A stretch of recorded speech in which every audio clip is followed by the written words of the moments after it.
नारायण का गान एक बहुत ही खूबसूरत एरिया है। बहुत एंजॉय किया था हमने, बहुत अच्छे अच्छे व्यूज हमने देखे थे और वहां पे जो भी खाने खाए बहुत ही लाजवाब थे।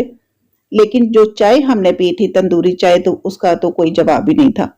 बिस्मिल्लाहिर्रहमानिर्रहीम। अस्सलाम वालेकुम viewers, welcome to my channel Maryam veg live. Viewers, कैसे हैं आप सब? आई होप क्या बिल्कुल खैरियत से होंगे। तो व्यूअर्स, नारायण का गान में हमने बहुत ज्यादा एंजॉय किया था। तंदूरी चाय का हमने बहुत सुना था कि यहाँ नारायण का गान की तंदूरी चाय बहुत ही अच्छी होती है। तो फिर हमने प्लान बनाया और रात को फिर हम गए थे और यहाँ की लोकेशन भी बहुत खूबसूरत है। सिटिंग अरेंजमेंट इसका बहुत ही खूबसूरत था, बहुत ही कंफर्टेबल। सर्दी बहुत ज्यादा थी और सर्दी में तो आपको पता है कि चाय पीने का कुछ और ही मजा होता है। तो भी बस यहाँ की लोकेशन देख के, सिटिंग अरेंजमेंट देख के दिल बहुत ही खुश हुआ था और बहुत ही अच्छा लगा था यहाँ पे, क्योंकि ये सारा ओपन अरेंजमेंट था सिटिंग का। तो इस तरह से ओपन सीटिंग का अरेंजमेंट जो होता है वो बहुत ही अच्छा लगता है, क्योंकि सर्दी को सही हम इंजॉय कर सकते हैं। तो व्यूअर्स, ये चाय बनाने का स्टॉल है जहाँ पे सारी चीजें रखी हुई है। मिट्टी के बर्तन आपको नजर आ रहे होंगे और यहाँ पे ये तंदूर है जिसमें ये मिट्टी के बर्तन को गर्म किया जाता है और फिर इसमें चाय बनाई जाती है। तो मिट्टी के बर्तन की जो खुशबू है वो गर्म करने से ही आती है, क्योंकि मिट्टी का जब बर्तन जब गर्म होता है और फिर इसमें जब चाय डाली जाती है, चाय उबलती है, तो उसकी खुशबू जो होती है मिट्टी की वो चाय में शामिल हो जाती है। तो इस चाय का असल टेस्ट जो है वो इसी से ही आता है कि मिट्टी की खुशबू उसमें शामिल हो जाती है। तो इसलिए ये चाय जो है बाकी चाय जो होती हैं उनसे बहुत ही मुख्तलिफ होती है। तो भी बस चाय के बर्तन जो है आपको मिट्टी के वो नजर आ रहे होंगे, तो इनमें से ही उन्होंने एक जो है वो तंदूर के अंदर रख दिया था और फिर इसका वेट करना था कि ताकि वो अच्छे से गर्म हो जाए, क्योंकि इसको बहुत अच्छा गर्म किया जाता है। तो थोड़ा सा भी टाइम लगता है इसको गर्म करने में। तो मिट्टी का बर्तन रख के थोड़ा सा फिर उन्होंने वेट किया ताकि ये बर्तन जो रखा है ये बहुत अच्छे से गर्म हो जाए।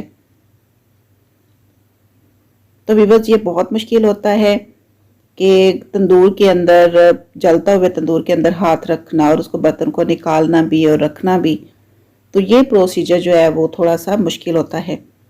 बाकी इसका प्रोसीजर जो है वो बहुत ही ईजी होता है। चाय ऑलरेडी बना के तो हमाम में रखी हुई है, आपको दो हमाम नजर आ रहे होंगे। तो चाय बना के इसमें रखी हुई, चाय की भी इनकी जाहिर बात है दूसरी चाय से मुख्तलिफ रेसिपी होगी।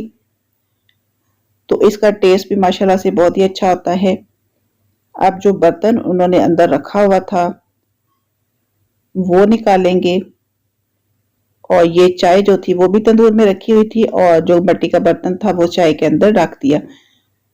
तो आप देखें कि चाय किस तरह से उबल रही है और इसी के उबलने ही से ये सारा टेस्ट इसमें आता है। ये देखें, एक और रख दिया है और ये दो मिट्टी के बर्तन जो है इनका टेस्ट जो है वो मिट्टी का चाय में शामिल हो जाएगा। असल टेस्ट जो है वो यही है। तो आप देखें कि कितने अच्छे से गर्म किया था ताकि चाय जो है वो उसके अंदर उबले और मिट्टी का टेस्ट उसमें शामिल हो जाए। मुश्किल काम यही है, तंदूर से बर्तन निकालना, रखना। तो अब देखिए कितना गर्म तंदूर है जिसके अंदर बार बार वो हाथ शामिल कर रहे। एक और बर्तन उन्होंने अंदर रख दिया है ताकि मिट्टी का फ्लेवर जो है वो बहुत अच्छे से चाय में शामिल हो जाए।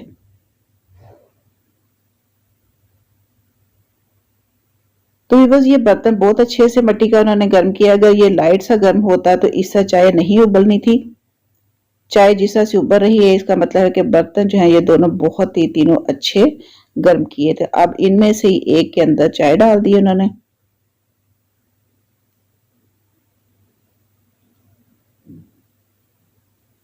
दो कप हमें चाहिए थे, तो जो मिट्टी के बर्तन चाय में डाले थे उन्होंने उबालने के लिए, मिट्टी की खुशबू शामिल करने के लिए, तो उन्हीं में से दो के अंदर उन्होंने चाय डाल दी थी और उसके ऊपर बड़े स्टाइलिश तरीके से टिश्यू पेपर जो है वो रैप कर दिया ताकि गर्म ना लगे और हाथ भी गंदे ना हो।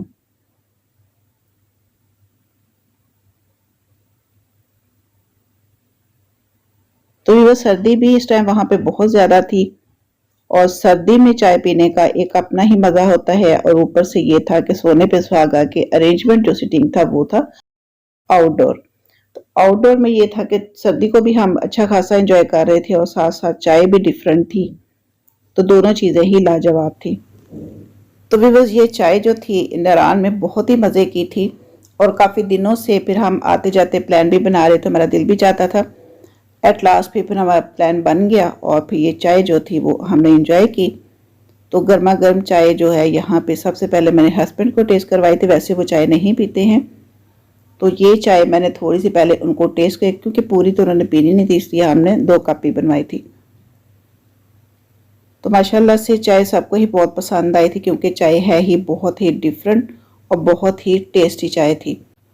तो आप भी जब नारायण का गान जाएं तो ये चाय आप ज़रूर पीना, क्योंकि चाय ये बहुत ही डिफरेंट, बहुत यमी, बहुत ही मज़े की है। इसकी खुशबू मट्टी की जो होती है वो चाय में 4 चांद लगा देती है। असल टेस्ट जो होता है वो मट्टी का ही इसमें शामिल होता है। तो चाय तो बाकी भी आपने भी और मैंने भी बहुत सारी पी हैं, बट ये है कि ये चाय जो होती है वो बहुत ही डिफरेंट होती है।